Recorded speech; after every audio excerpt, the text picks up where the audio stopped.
Hello, everyone. In this short video, I'm going to talk about linked lists and the implementation of linked lists in C using structures. So just a very quick introduction to linked lists. In this video, I'm going to focus on singular linked lists.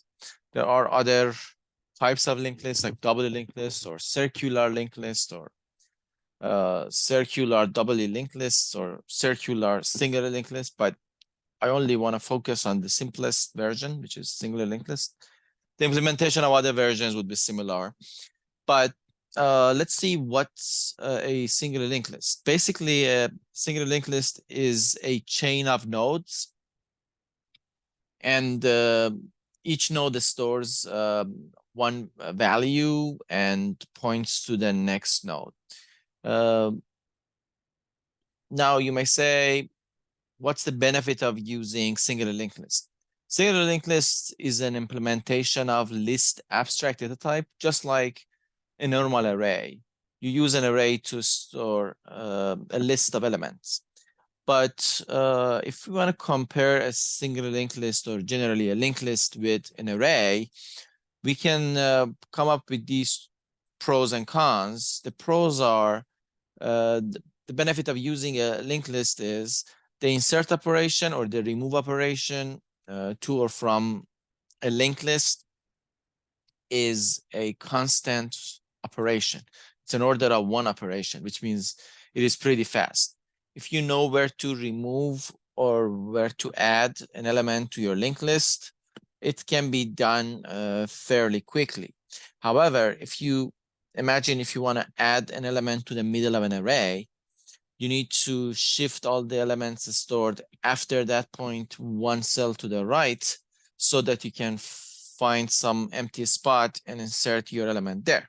Or if you want to remove an element from the middle of an array, you need to shift every cell stored after that removal point one cell to the left. So it would be a headache and it would take linear time. It would be an order of n operation. But in some cases, arrays are better. What's the drawback of using a linked list? The drawback is there's no index. So you cannot randomly access any cell given the index. Therefore, you must have a sequential access to the nth element.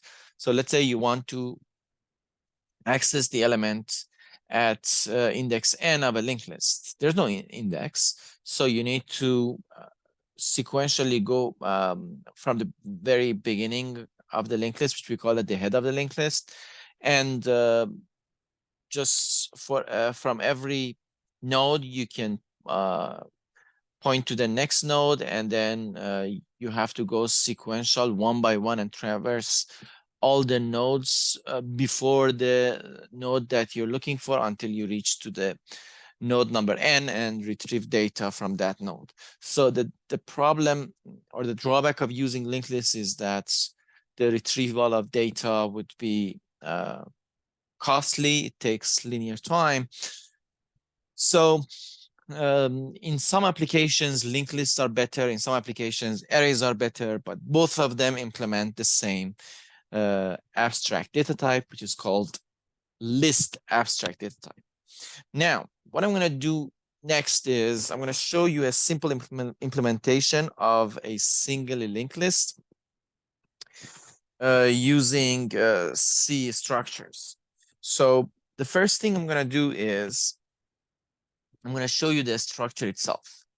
This is the struct node, which shows the structure of a single node. Every node of a linked list has a value. In this case, I'm going to focus only on lists of integers. So I'm going to assume each node stores an int value. But if it's a different type, you can just change this type and everything else would be similar. And then each node must refer to the next node. So there is a struct node star, which is a pointer to a struct node. For each node, we call that next. So my structure has two members, a value, which is the value stored in that node, and a struct node next, which is pointing to the rest of the linked list. Using type def, you can create an alternative name or alias for every type.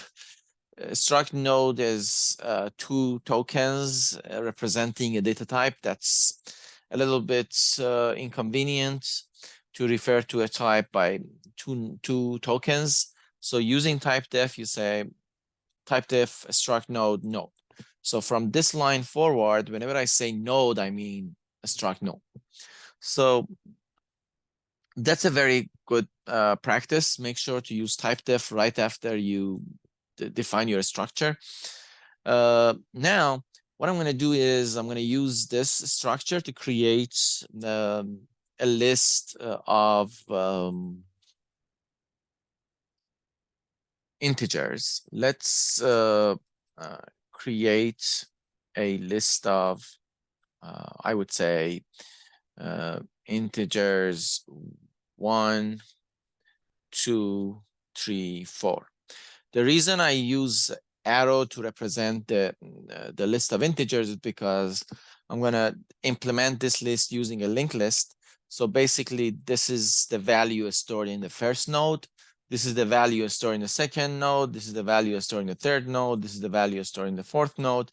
The first node refers to the second node using the next pointer. The second node points to the third node using the next pointer. The third node points to the fourth node using the next pointer. And the fourth node next is equal to null, which makes the fourth node the tail of the linked list. 1 is the head of the linked list. 4 is the tail of the linked list. The first element, the last element. How do you refer to the whole linked list? By pointing to the first node. So the head, the pointer to the head of the linked list is just the pointer to the whole linked list. Let's look at the main and see how we can do this. I'm going to call this task number 1. Okay. So in the task to complete the task number 1, what I do is I create a node star head and use malloc to allocate memory for it in the heap. Of course, I should allocate only memory for a single node. So I pass size of node as a parameter of the malloc. And the return value is a void star. So I have to cast it to a node star. Now I have a single node, or at least I have a memory to store the single node. I will set the value of that node equal to 1 because I wanted 1 to be my head. And then head arrow next, which is the next node after the first node, should be set equal to the return value of another malloc to allocate memory for the second node. Then I use head arrow next to refer to the second node arrow value to get the value of the second node, and I set that equal to 2. Then I will set the next of the second node, which is head arrow next, equal to the return value of a malloc after casting it to node star to create enough room in the heap for the third node. Then the third node's value would be 3, and the third node's next pointer should be equal to a location in the heap which has room for another node. That node would be the fourth node. Then I will say the fourth node value is 4, and the fourth node next would be null. By doing all of this, I will have basically a linked list made of 4 numbers, 1, 2, 3, 4. In order to prove that, I will print it in the next line. I use toString applied on head. toString is not a built-in function. You need to build it yourself. In order to build it, I just this is my code for toString. This is basically a function that gets the head of a linked list and returns the string representation of it. Think of toStr like a toString method for a class called linked list that you created in Java. In C, there's no object-oriented programming, but I can create my own toString which converts a linked list head to a string representation for the head. So what I expect is, I expect from this function is to return a string like 1 arrow 2 arrow 3 arrow 4 for this linked list that I just created in the main, right?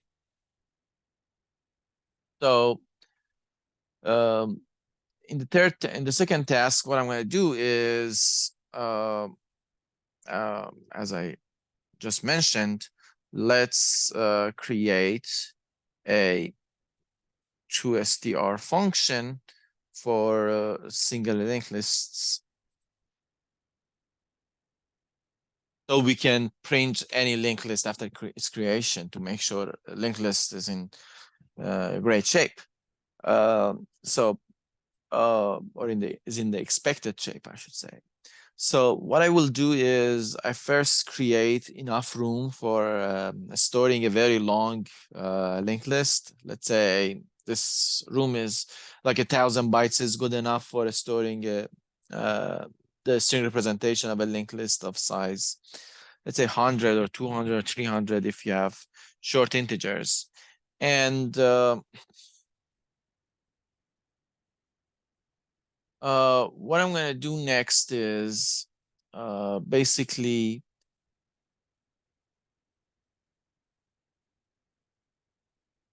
after I allocate memory, I will do this. I will say, let's find out whether my list is empty or not. If head is null, that means your list is empty.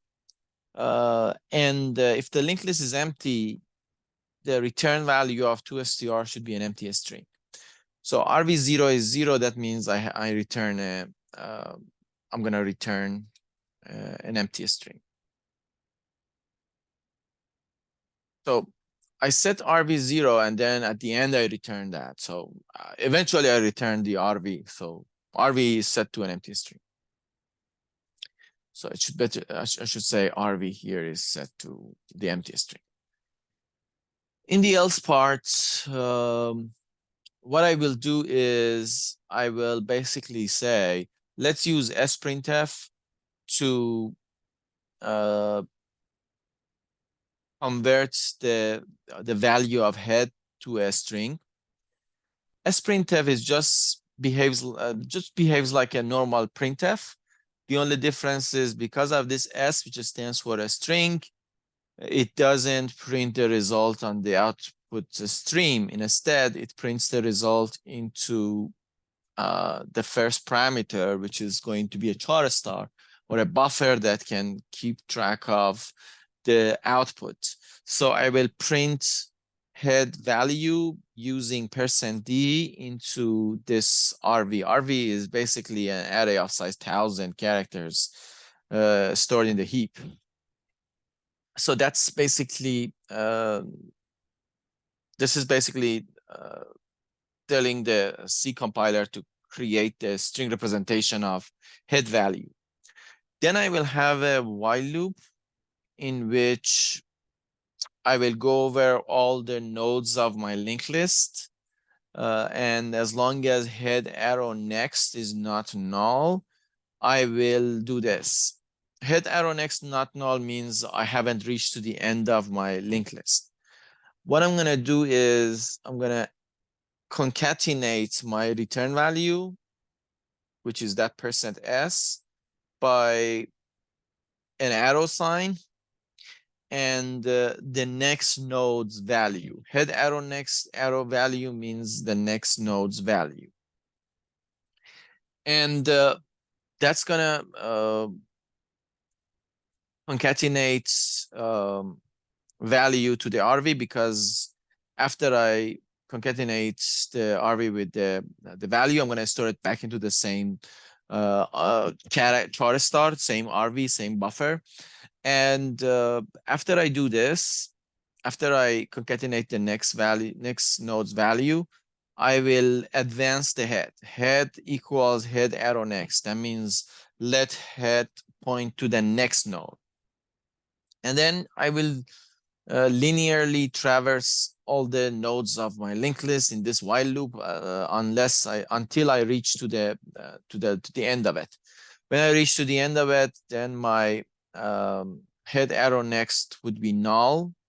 Then I should stop, right? I will stop and I don't go further. Now, at the very end, I will return the RV. So that's basically how the toString works. So if you run this code in line 65, when I call toString on the head, it will print the following. Here is the list, and it prints the string representation of your list. So you will definitely see 1 arrow, 2 arrow, 3 arrow, 4. You can try it, and I will try it later in this video.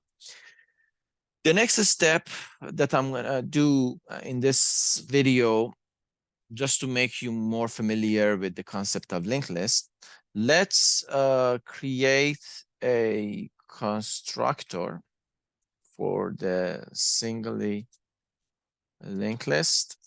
And this is going to be a very interesting constructor. I'm just going to call my constructor construct list. And the constructor will get an array of integers and a length. That's the length of the same array. And it's going to construct a linked list in the heap, and it's going to return the head of the linked list. So that, you know, if you remember, for creating a short array of short linked lists of size 4, I had to write this much code, right? And it's very confusing. Instead of doing this for constructing a linked list, I can create a constructor for my linked list. This is how we can do it. The values are stored in an array, and I'm going to move them to a linked list that is stored in the heap. Let's see how we can do this. Starting with the exceptional case or extreme case, if the length is 0, your linked list doesn't exist. You just need to return null. That means I have an empty linked list. That's a base case, or I should say extreme case. If the length is positive, so you at least have a head, right? At least have one node, and that would be your head. So let's create some memory for the head using malloc. So head points to that location, and say head arrow value is equal to the 0 index of array R. Then you create a temporary pointer. That would be the iterator for my linked list.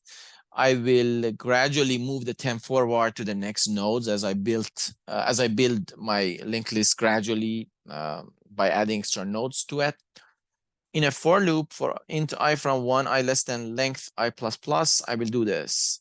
Temp arrow next, that's the next node, equals some empty space in the heap, because I have to construct my linked list from scratch. So I have to allocate memory for each node, and I have to set the value equal to ri and set the temp equal to the next temp, so that in the next iteration I can create a node after the current node and a node that the previous node points to.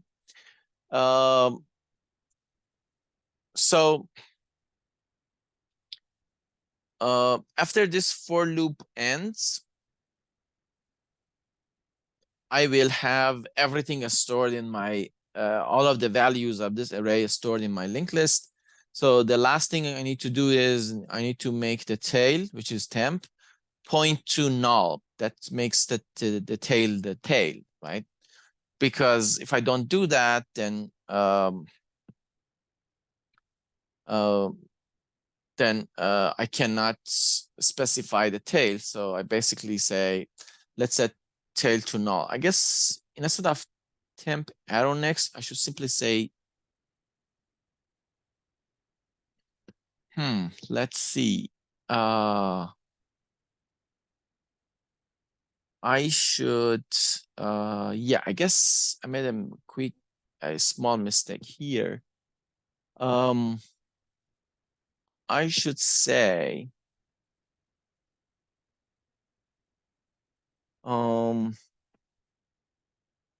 this code works, but I guess I can do it a little bit better. I can say temp arrow next.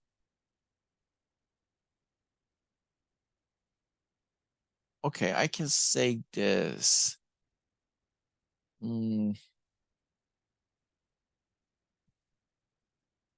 So imagine length is 1, so that's going to store the value of R0, and then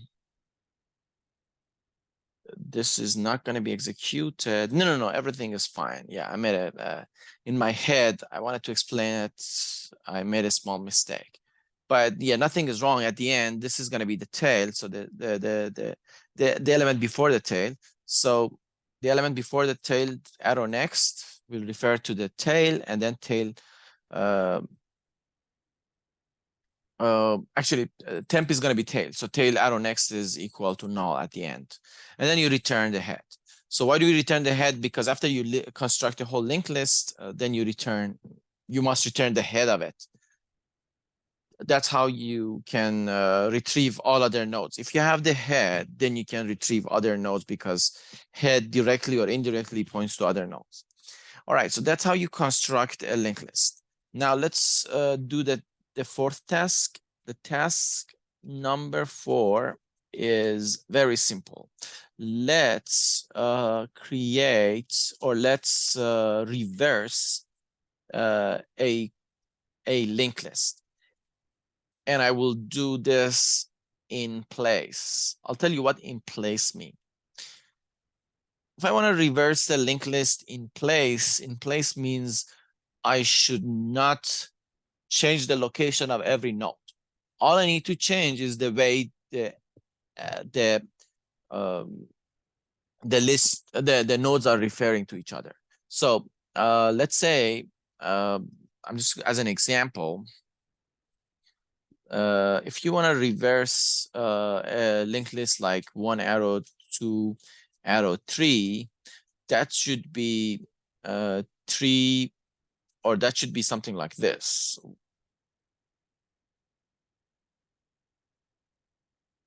Right? So basically, then the 3 would be the new head, and 3 points to 2, 2 points to 1. The 1, 2, and 3 are all stored in the same locations. So this reverse is not going to do anything but to reverse the order of this arrow and reverse the order of this arrow. When you reverse it, it looks like this. When you reverse this one, it looks like this. Now, this is basically the reverse of the original linked list. So that's what we're going to do. We're going to create the reverse function. How do we do this? How do we take care of task number 4? Let me tell you. So before I move to the last part of this video, which is reversing it, let me quickly tell you one thing. Here I create an array of integers from 1 to 9 and then 0 at the end. Let's make this 10 just for making it look better. Now I have a list of integers from 1 to 10. Then I will create a linked list using all these values, and 10 is the length of the list, length of the array. And then this is supposed to create a linked list of numbers from 1 to 10, and that would be the longer list. And then I will pass it to a string to get the string representation, and I will print extended array is this. I will run it at the end. at the end of this video. So I will expect to see something like this: 1 arrow, 2 arrow, all the way to 10. That should be the output of this line. And then I will apply the reverse. I'll show you how reverse works, but after I do the reverse, then I will print it again. And you should expect to see something like this. You need to see 10 first, then 9, all the way to 1, right? And that's basically this whole example. Let's look at the reverse. I will pass the reverse by reference. You may say, what do you mean by that? I will not pass the longer list itself. I pass an address to it. Why? Because the reverse will likely change the head of the linked list. Because if your linked list looks like this and you pass this to the reverse function, the head is originally the node containing 1, but after you reverse it, the head will be 10, right? So because I'm going to change the head, I have to pass the head, which is the longer list here, as I should pass the pointer to head so that this function can change the actual value of this pointer, which is defined as a local variable of your main. So because longer list is defined inside main, there is no way for reverse to manipulate the value of longer list unless you pass the address of it to the reverse. This is called passing a variable by reference to a C function. That's a very common practice. So what's the type of longer list? It was a node star. When you use the ampersand, you get a pointer to node star, which makes a node star a star. So it's a node double star. So let's look at the reverse. It gets a node double star list pointer. It's basically pointing to the head. It's not the actual point. It's not the actual head. It's pointing to the head. So if I want to get the head pointer, I should apply the dereference operator on it. So when I say star list pointer, that means the head pointer. If the head pointer, or the head, I should say, is null, that means you have an empty list. If you have an empty list, reversing it means doing nothing. Or in the case that the head arrow next is also null, that means you only have one element in your list. So this line says if your list is empty, or if you have only one element in your list, do nothing and return, because reversing an empty list or a list of size 1 is simply doing nothing. Then you will create a previous and a current pointing to the previous node and the current node. And then this while loop will iterate through the whole linked list and reverse it.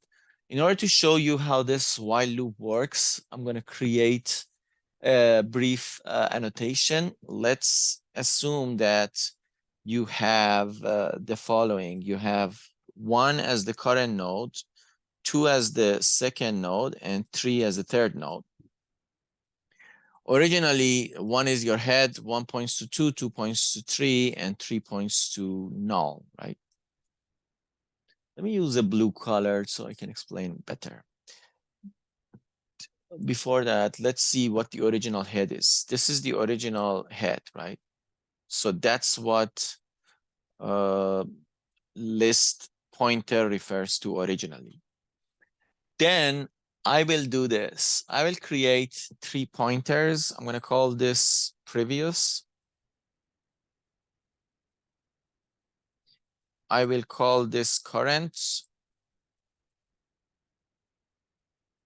And I will say, as long as the current is not null, originally, of course, 2 is not null, so it's a point. I will set rest equal to current.next. So this is basically the rest of the array. And then in these 2 lines, actually in this line, when I say current next is equal to previous, I will make point 2 to node 2 to point to node 1. And I will get rid of this arrow.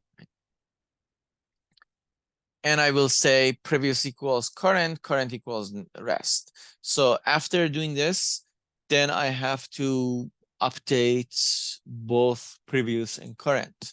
So now previous points to the next node, not the current node, and the current points to the rest. So that would be for this next iteration of the while loop. In the next iteration of the while loop, current is not null anymore. Is still not null because current is pointing to node number 3, and rest is pointing to current next. So rest is not pointing to 3 anymore. Rest is pointing to null. This is the symbol of null, right? Let me put null here so you understand. And then again, we execute this line. This line is saying current next is previous. That means let's ask 3 to point to 2, right? So 3 is not pointing to null anymore. 3 points to 2. Where does 2 points to 2 points to 1, right? So we basically reverse the whole linked list. The only thing we need to do is at the very end. Let me get out of the while loop. Set previous equal to current. So previous now points to, let me use a different color. Let's use yellow. So now previous is not pointing to 2 anymore. Previous points to 3. Current points to rest. So current points to null. And that's it. The next iteration doesn't get executed because current is now null. So we get out of the while loop and we're going to look at this line. This line says the head of the linked list, which is list pointer, asterisk list pointer, arrow next is equal to null. So the original head was node 1.